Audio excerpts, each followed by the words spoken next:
So welcome back.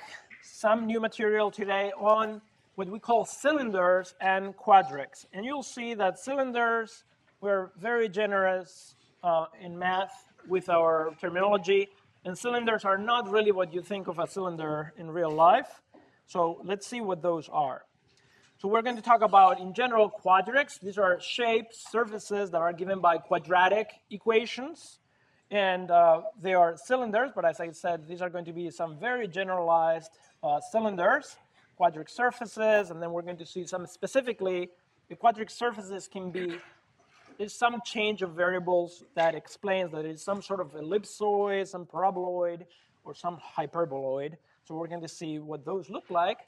And throughout, we're going to see how to sketch surfaces. So given an equation, it might not be at first clear at first what that surface is like, but we're going to use some techniques to sketch that surface to get some pretty pictures such as this. So first of all, a cylinder is a surface that consists of all lines called rulings that are parallel to a given line and pass through a given plane curve. So this is a cylinder. I have some plane in space. Okay, let me start with an actual cylinder to know what we are talking about. Usually a cylinder is like this. It's a hollow cylinder. Okay, that's a cylinder. In this case, so we're looking for a plane curve and then lines. So here's my plane curve. In this case is, by the way, this object is infinite in both directions, so it would continue. But this is my plane curve is a circle. Then there is a given line, which is this. And then every other line in the surface is parallel to that line. And it goes through my curve. So every single other line that defines my cylinder is parallel to the green one, and it goes through the red circle. This is a cylinder, right? But now we love the abstraction. They're like, well, there are many things that, why just restrict ourselves to a circle? And why restrict ourselves to maybe something up and down or left to right? I'm just going to write any plane curve that is closed like this, okay? I'm going to choose a line. It didn't say that it has to be perpendicular to the plane where that curve is. So I'm going to choose a line that goes like this. Okay? And then just every other line that goes through the curve and is parallel to that one will give me an object. It's going to go like this. It's easier to visualize if I sort of like replicate the object, the curve here at top, and you can see what this looks like, something like this. And it is hollow, so it just looks like this, and it continues infinitely on both in both directions. So that is a cylinder for us. Okay. So let me show you some examples of cylinders. But first of all, just to remember, in 2 dimensions, some of those curves very typically will be a circle, an ellipse, a parabola, a hyperbola. So let me give you what are called the conic sections. I do have a cone there. So the conic sections, if you have a cone,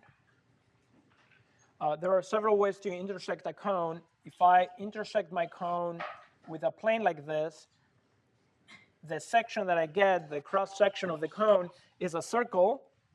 If I intersect with my plane, let me draw the intersection in red. That's a conic section, that's a circle.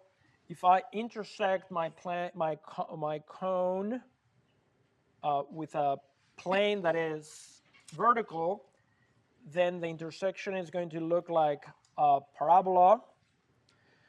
If I intersect my cone at an angle, then the intersection is actually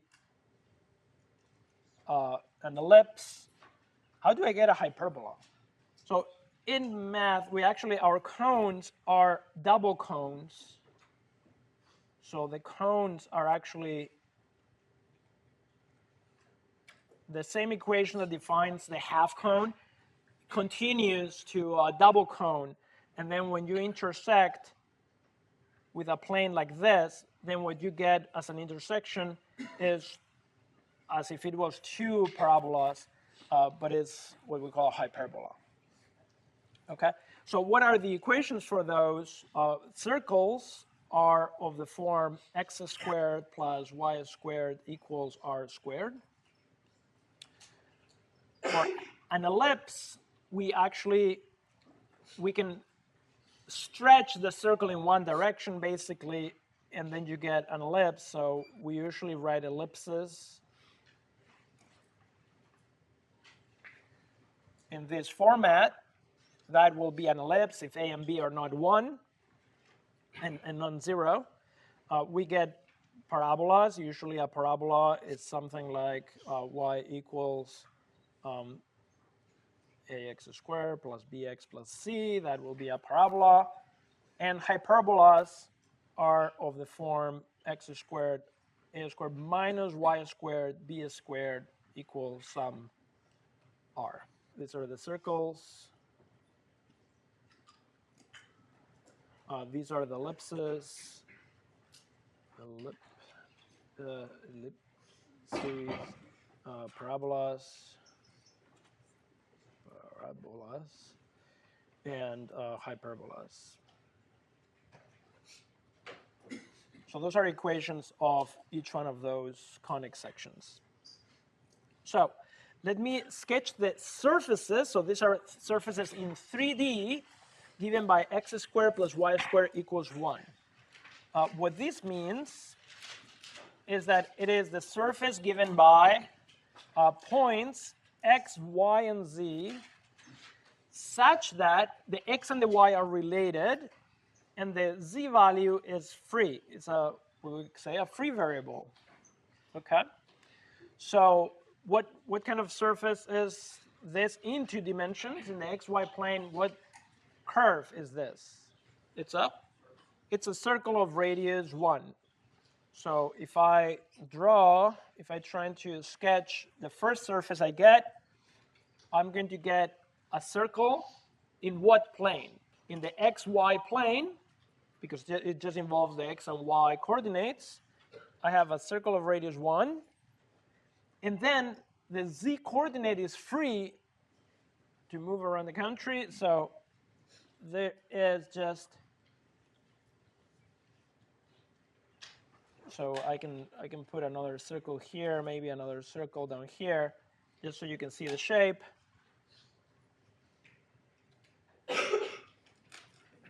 So that's going to be a cylinder, like a typical cylinder, which is in the z direction. All right.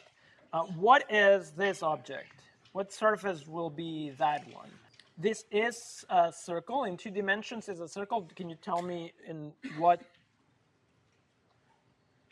where is it positioned? Is it a circle in what plane? It's in the xz plane. So I'm going to draw it like that. It's in the xz plane. And then as a surface, what is the surface that I get? It's a cylinder in what direction? In the y direction, because y is free. I can get any point like this, because this one, let me just draw also something like this so you can see the shape. It is of that form because this is a surface that is given by x, y, z, such that the x and the z value have to be in a circle, but the y coordinate can be anything it wants to be. So it can move horizontally all those points. If this point is in the circle, then every point in this line has to be also in the surface. And those lines are the rulings. So for example, here, this line, whoops, no, I didn't mean to erase it. What line is that? That is one of the rulings, and that is the line such that x is always 1, z is always 0, so that it satisfies the equation of the circle, and then y can be anything. So y is, in parametric form, is the free one for any real number t. So that is just an entire line that belongs to the surface, just as there are infinitely many lines, but they're all parallel to this one line. Yeah, notationally, I mean, you could describe this line also as the points 1, y, 0, where y is any real number, right? That describes the same thing. This is the same thing as that parametric equation. And you remember, like before, I was giving you a parametric equation as a vector, you know, as like all coordinates, but the coordinates depend on a parameter. That's essentially the same way of writing a line in parametric form. All right, so now let's sketch the surface y plus x squared equals 1 first. What is this curve?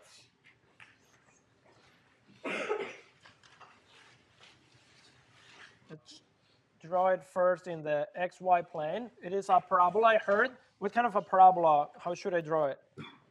Where's the vertex? So that will be when x is 0, the vertex is at the highest point or the lowest point. It's best to first solve this, write it as minus x squared plus 1. And then you see that the highest value is at 1. And then for any non-zero value of x, that will be less than 1. So it is here, and then it just decreases in both the positive and negative direction. So it's a parabola that looks sad like that. And now, what is, so that I guess that's going to be the curve that I'm going to model my cylinder from. What is the cylinder like? So I have to draw this line. This belongs to the surface in the xy plane. Okay, so in the xy plane, it's at here, and it goes like this, right? And it just keeps going, right? And then the z coordinate is free, so it just like looks like this. So if I put again another copy of it here, so you can see it like that, then it just looks like that. So there is a parabola, so it's a parabolic shape, but it's infinite in the z direction. Similarly, for this other one, first of all, in the y-z axis, this is z is equal to y squared minus 1. So this one is pointing up, but it starts at minus 1. So it goes from here, and then it goes up. So if I try to sketch this in 3 dimensions, in the y-z direction, that's exactly how it looks like. So in the y-z plane, it looks like this. And then it just keeps going like this, so something like this.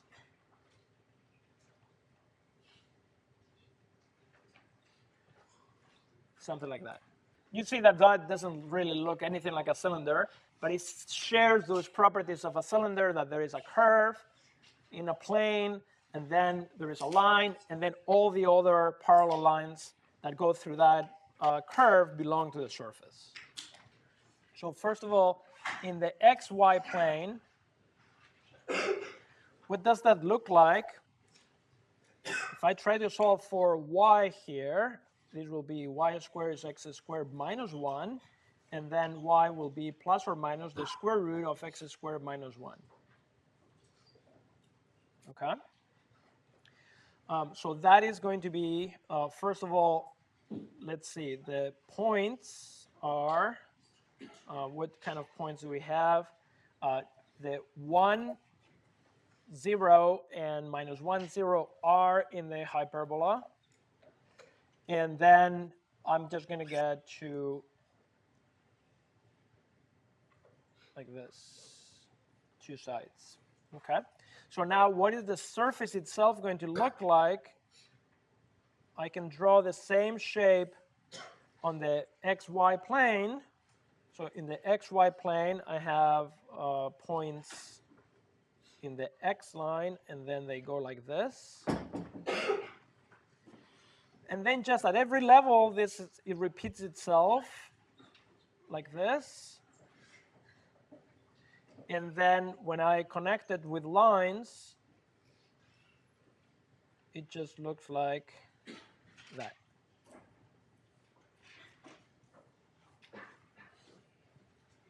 Okay? Let's see what that looks like. Desmos can probably do a better job than me. This, by the way, is the equation of a circle, radius 1. If I extend it to 3D, I'm telling Desmos that this is a surface in 3D. So the one I was doing, first of all, was x squared minus y squared equals 1. So let's mute that one for now. Let me do a little bit of an animation there. That is the hyperbola in the xy plane. And then if I extend it, then you can see what it looks like in 3D. That is just sort of like, like that. Okay? So that is a cylinder for us because it satisfies the requirements of cylinder from the definition. What about the surface? X squared plus y minus z squared equals 1. Okay, so let's see what is happening with this surface. So what's happening here is that, so if y is z, then this is 0, and I get x squared equals to 1, so that gives me some points in here that is x is plus or minus 1. And y and z can be anything. So all the points plus or minus 1, and then y, because they have to be the same coordinate, those are all in that surface. So what points are those? Those points are, for example, the point 1, 0, 0 is there, and then the point 1 and y and z have to be the same. So somewhere here, and somewhere here, somewhere here. So there's a whole line like this. And then what happens when, for example, when z is 0? So what's happening in the xy plane? In the xy plane, when z is 0, I still have to satisfy the equation of the surface. So when z is 0, these two things tell me that x squared plus y squared has to be 1. So it tells me that all the points in the circle of radius 1 are also in the surface. And then if you keep going, just like put z equals 1, z equals 2, what that's going to do is, as I change the values of z, if I fix a z equals 1, for example, that's just going to be a circle that is at a different center. So as I move up or down with z values, this circle is moving. But what that tells me is that the whole surface looks like this. So there's going to be, here there's also going to be a circle, here there's going to be a circle, and the rest is just going to look like this. So it is a cylinder, but at a slant. Okay. So in here, what we were doing is that I have a circle in the xy plane, I have a line at an angle, and then all the other lines have to be parallel to that one. So this is still a cylinder. It's just that it's at a angle. This is what it actually looks like when you plot it with Desmas. So that is still a cylinder. Okay, so in general, what are quadric surfaces? A quadric surface is just any surface, any equation that is given by a quadratic form like this. So there's a lot of coefficients that could happen, but it's just the worst coefficients are quadratic in x, in y, and z, or quadratic because it's x times y times z, x times z, but there's no x cubed, there's no x squared times y, there's no term here in this polynomial that is cubic. Everything is quadratic or below. You see there are some linear terms and there's some constant terms. But one I can actually do, like if you remember, I'm sure you love doing completing squares. If you complete squares, you can actually reduce it to one of these forms, an equation that looks like this, or an equation that looks like that. And then we're going to get some sort of like ellipsoids. We're going to get some sort of like spheres, ellipsoids, paraboloids, hyperboloids. So we're going to see what those look like. So how are we going to sketch these quadric surfaces? What we're going to do is like what we were doing before. I'm just going to take cross sections, okay? What we call traces or cross sections. I'm going to just take some planes and try to decide what is happening here. So for example, in these cooling towers from some nuclear plant, I could, just to figure out what on earth is this shape, if I didn't know what the shape is, I can throw a plane, cut it, and see what the cross section is. And this is some circle. And if I cut it here at this level, I'm going to get a smaller circle, but still a circle. This one didn't, I meant it to be a little bigger, a little smaller. And then if I go here, I get a very big circle. That's going to allow me, because these equations in 3 variables and quadratic are very hard to try to figure out what equation it is. But if I fix a value of z equals 0, z equals 1, z equals 2, all of a sudden I've like removed one variable and now it's just a curve in 2 variables that is hopefully one we can recognize and draw. And by doing that, I'm going to imagine what it looks like. And in fact, by throwing other planes, so if I throw one that is vertical, what is that going to look like?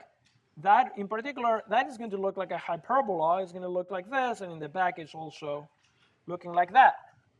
So by looking at different cross sections in different directions, I'm going to be able to figure out what the shape is. So for example, let's sketch the surface x squared plus 2y squared plus 3z squared equals 1.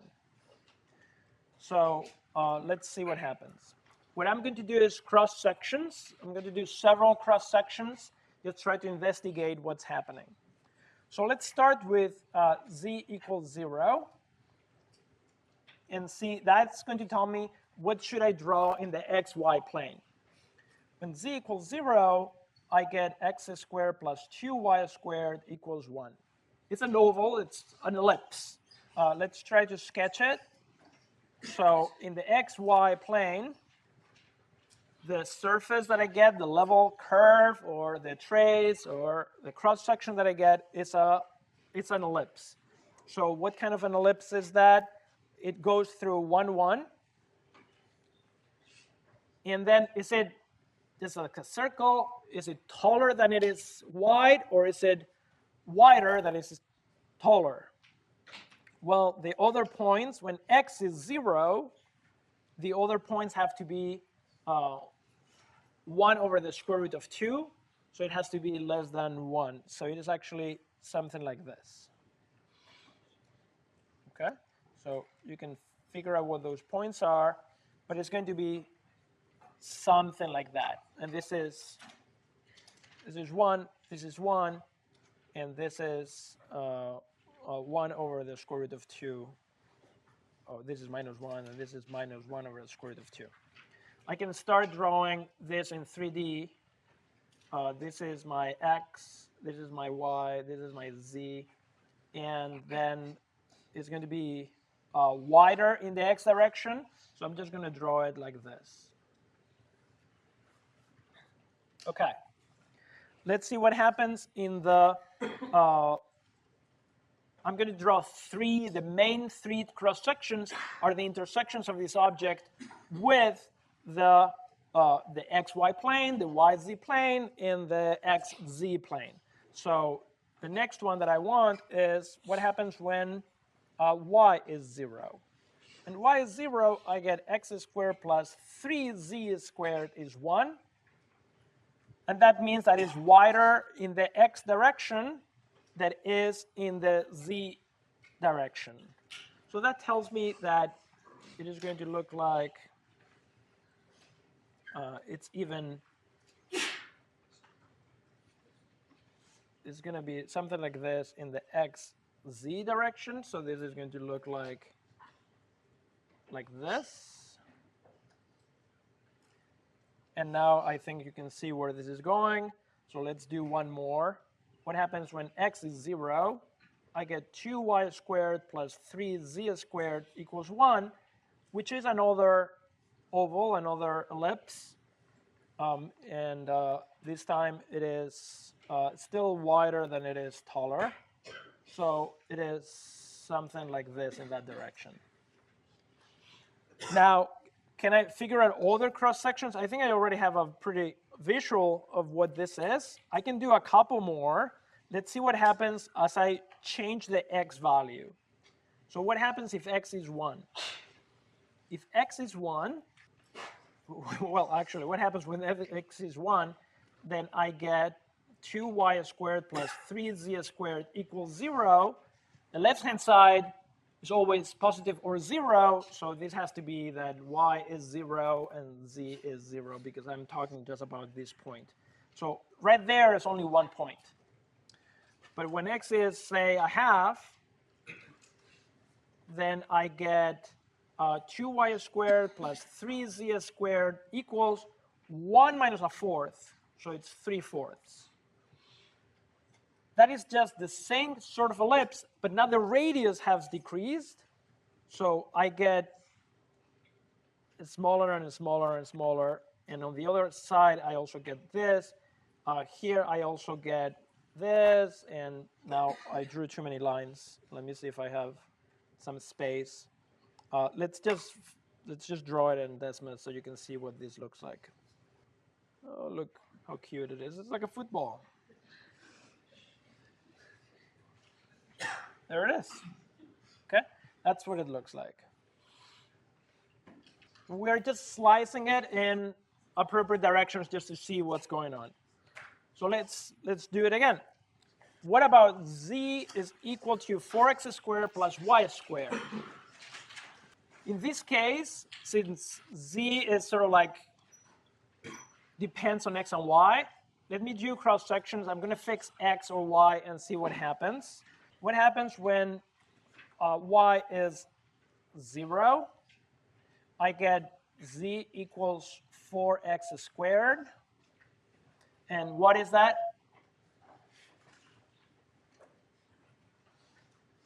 In the xz plane, what does that look like? It's a parabola, and it's a pretty sharp parabola because of the 4. It's going to look something like this. You can do a better job by putting points in the parabola, but it just is going to look like that. It goes by 0, 0, 0. It goes by 0, 0 in this case. That's important. Now, maybe I'll do another one of those. What happens at y equals 1?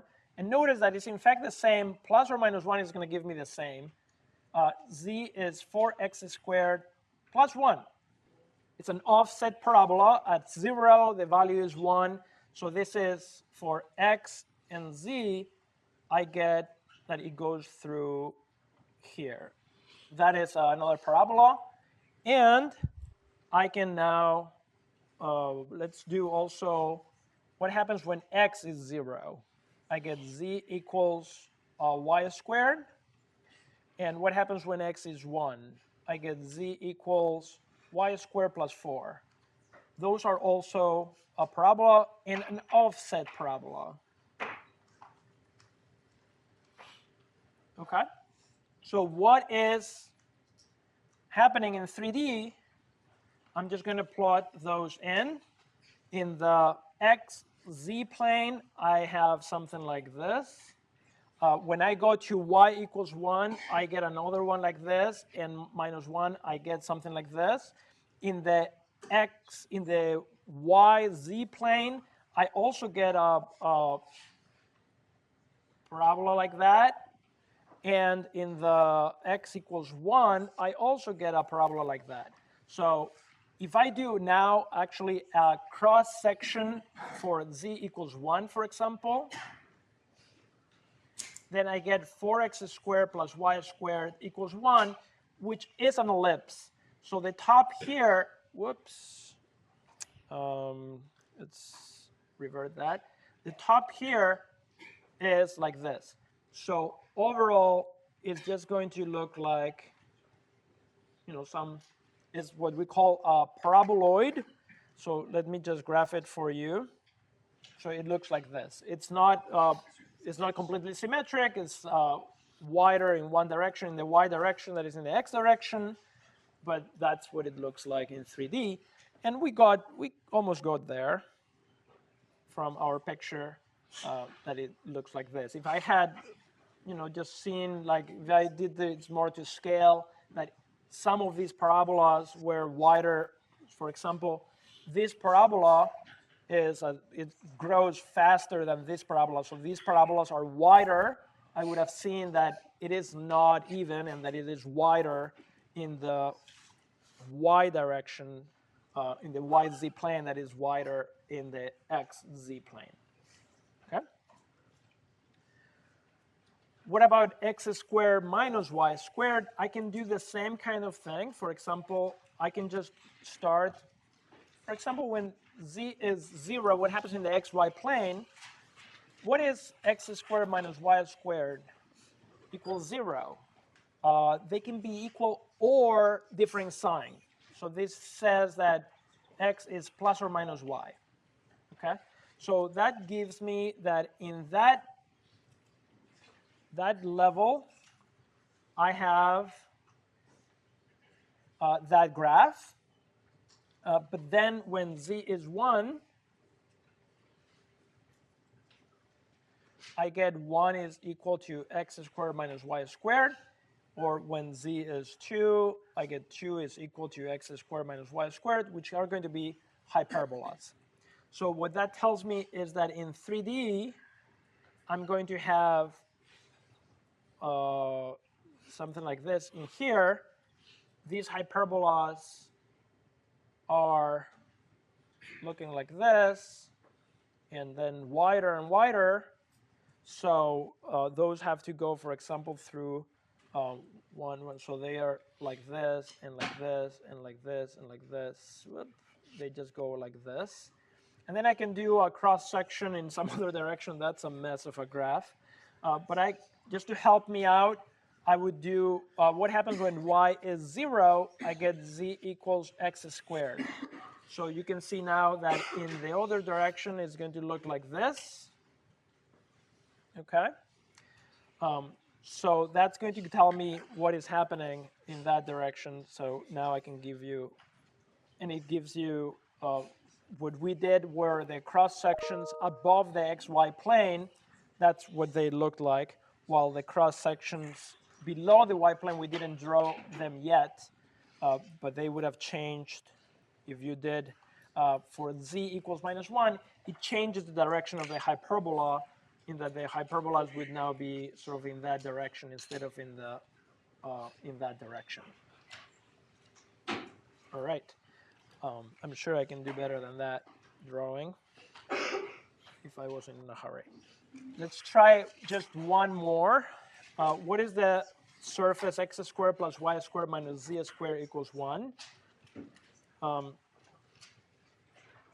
Before we go there, let me show you that there is a classification of quadrics, so that if you can classify it, if you can write the equation in one of these forms, this is 4 of them, and then there's 2 more. This is what we just saw, was what we call a hyperbolic paraboloid. We saw that z is equal to x squared minus y squared, is one of these. And then the other ones are of that form. So if you can classify it as one of these, then you know what is it going to look like. So for example, this one,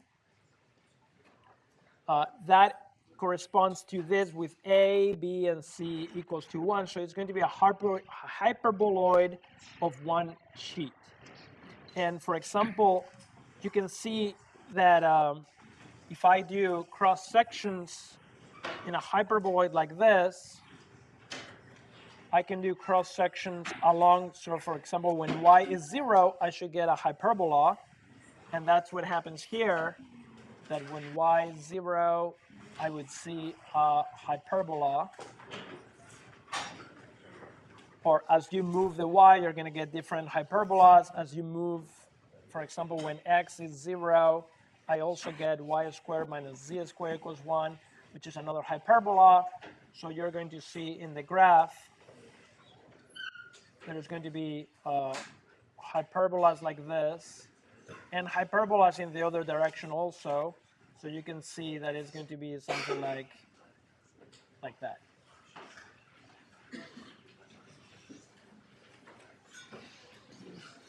And that's a hyperboloid.